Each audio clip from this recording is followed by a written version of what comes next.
Mental Jan, and welcome to another replay cast. Again, looking at the 30B game, again top tier. Who would have thought this is pretty good matchmaking tank-wise, but if you look at the team list, our team is yellowish orange, while there is greenish yellow, so we are down on that. And like many people say, like, you shouldn't look at the XVM and na. You can rationally just like expect plays from, if your team is worse, it's almost 100% that they're going to be playing poor on this flank, and that's going to be exactly what's going to happen in this game. So expecting what's going to happen in game just by looking at XVM is definitely a skill you do acquire with experience, and it isn't something you should just throw away like, our team is shit, well I might as well go and die now, which most people actually tend to do. Pretty poor start for me, took damage and ammo wreck with it as well. And now if you look at the mini-map, you don't really need to be a scientist to see that this tank is gonna fall within maybe 2 minutes, maybe less. It depends on how aggressive these people are going to play. But one thing is for sure, there's nothing I can do to make this flank winnable, and there's nothing I should do. I should just run away and fight another day. Well, the AMX 30B definitely isn't like the best tier 10 medium to get in this matchmaking. Something like a Russian 140 or something with armor would be much more suited for this, but we still can make work of our good DPM and excellent penetration and insanely good accuracy just to punish people for being reckless, and they will get reckless because it's extremely likely that they're gonna be winning this game in well, reasonably soon amount of time.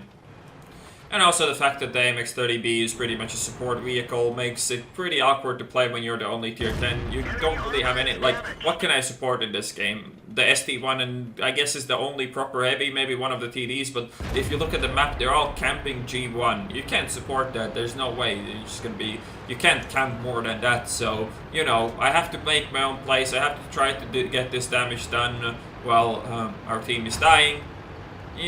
Using your teammates as meat shields when you're the top tier with the best gun is not all that bad or wrong in any way, especially when you drive a paper medium tank and retreat from a flank that is going to be clearly lost either way.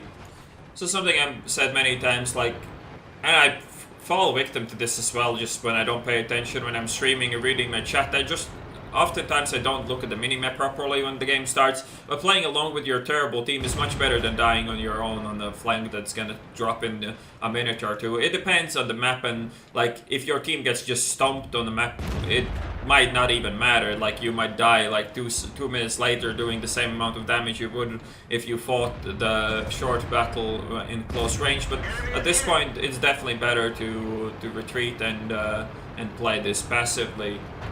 Something you can also do reasonably effectively in situations like this is just to drop the flank that was losing and try to win the flank where the entire team is camping. In this situation it's quite tricky because our entire team is literally camping and applying no pressure on any parts of the map, but at the same time the enemies are so aggressive that it actually could work for me. The BKB might be a bit of a pain in the ass there though, but I should be able to do pretty significant damage here. The Conqueror is stuck, which reduces how dangerous it is to be by a lot. I really don't want to get ammo right here, that would really suck, but there's not really anything I can do. I should really go for the damage here and try to do as much as I can as soon as I can. And we pick up the Conqueror as well, and now we can easily just turn around and face the other push. The T-95's position is utterly useless. If he didn't push in there and we could actually properly support him, we could have done a lot of damage while he was still alive, but at this point it is going to be really hard. And now just changing my position to even more defensive position. The T-54 Lightweight's position is way better than the one that I was in just now, so I'm gonna relocate here and see if we can do some damage.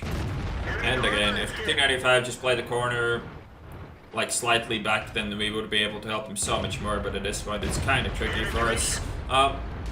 It doesn't look that bad. I mean, the score is still 5-6 and we're not really losing anything. It's gonna get harder and harder to get any shots at this point, and that was quite a waste of a shot, that one. And now 5120 is playing extremely aggressive, but it's pretty poor decision for him to do that unless he just picks up the kill and runs away, but that did not happen. And the mediums are really struggling to get the T-95's ass, so this is working really well for us, but it's extremely likely that T-95 is gonna die any second, and there it goes. It did hang out longer than I would have expected. This is a pretty weird shot. There is an arch there, and I do bounce off a 5120, which makes me want to cry every time. But nothing really I can do about it. We're gonna stay here just because we can. Go for the T49 because he's actually playing aggressive. Killing the aggressive players early is really useful for the most part. But now the T49 might do some flanking. There should be a T30 to just shoot him in the face, and that flanking should be done with that, but we'll see about that. Can see how well this gun performs in making quick shots happen. My enemies struggle to aim back at me here, even though I do have this huge cupola. It still doesn't really matter. I do get splashed by the Artie though, sadly, so kind of stuck here now. Maybe now is the time to turn around. Just checking out if there is anybody else left here. You don't really want to press this matter. If they're left, that's completely fine with me. I'm much more confident going for that E75 and helping out the T30 than I am going into the open field and trying to hunt down like 4 different tanks on low health. So going for the E75 definitely makes the most sense here. And in these defensive kind of plays, it's always important to just relocate, to play with the map, to not sit in the same position. Like, if they stop peeking me, there's no point of me even being there. Now, I'm a bit careful of the Leopard and shit being already in the middle, but they're not quite there. And we can't really be too aggressive. The VKB in the E75 has a pretty reasonable crossfire at the moment, so I don't really want to drive into that because 2 shots and I'm then dead from those guns. So kind of still need to be cautious, and they both are still full health, and yeah, just not much I can do. But there is the Leopard that I expected to be there, and we do at least manage to pick him up and don't bounce off. So we do catch that flank off, and it's a bit unlikely that there's going to be, well, maybe the 5120 will follow the guy, but it's pretty much for them like driving into the meat grinder, which is obviously pretty damn stupid. And even if we might be winning at the moment, there is absolutely no point to throw my tank away at this point. If I play too aggressive, I definitely will get caught out. That was a really unlucky shot, but at this point, we haven't won yet. The VKB is 1600 health, the U75 1500 health. Our team, you have to, like, in this kind of game, you have to be in the mindset that you should keep being the support player the entire time, because your team is really bad and you should know that and play around that. And now the E75 goes for the T30, and it's quite an awkward shot for me. And the T30 is actually face-hugging completely, and I actually cannot see a 5120 that's shooting me in the face. How interesting is that, eh? Now I do spot him though, and he stays there, but I get another unlucky shot on that guy. He should have been dead like 3 days ago, but he is not, because not lucky at all, eh? But I should be able to just drive out there and pick him up if he's still staying there. I do wait till I get unspotted so he doesn't get the easy shot. And another miss just like the previous one, which is more than irritating at this point. It's really annoying to miss a tank as big as that so many times in a row, especially because I've already fucked up I think 4 or 5 kill shots on this guy, so that can get quite irritating as the game goes on. Now the VKB might be able to see me, but I can't really like stay here the entire time. I will start to play a bit more aggressive at this point. Artie does miss as well. The 5120 is on the reload, so it would be really important to kill that one at least, and then work around the rest of the enemies. So we'll see if we can spot him, and we'll see if the type is here or not. Having actual trouble spotting a 5120. How weird is that?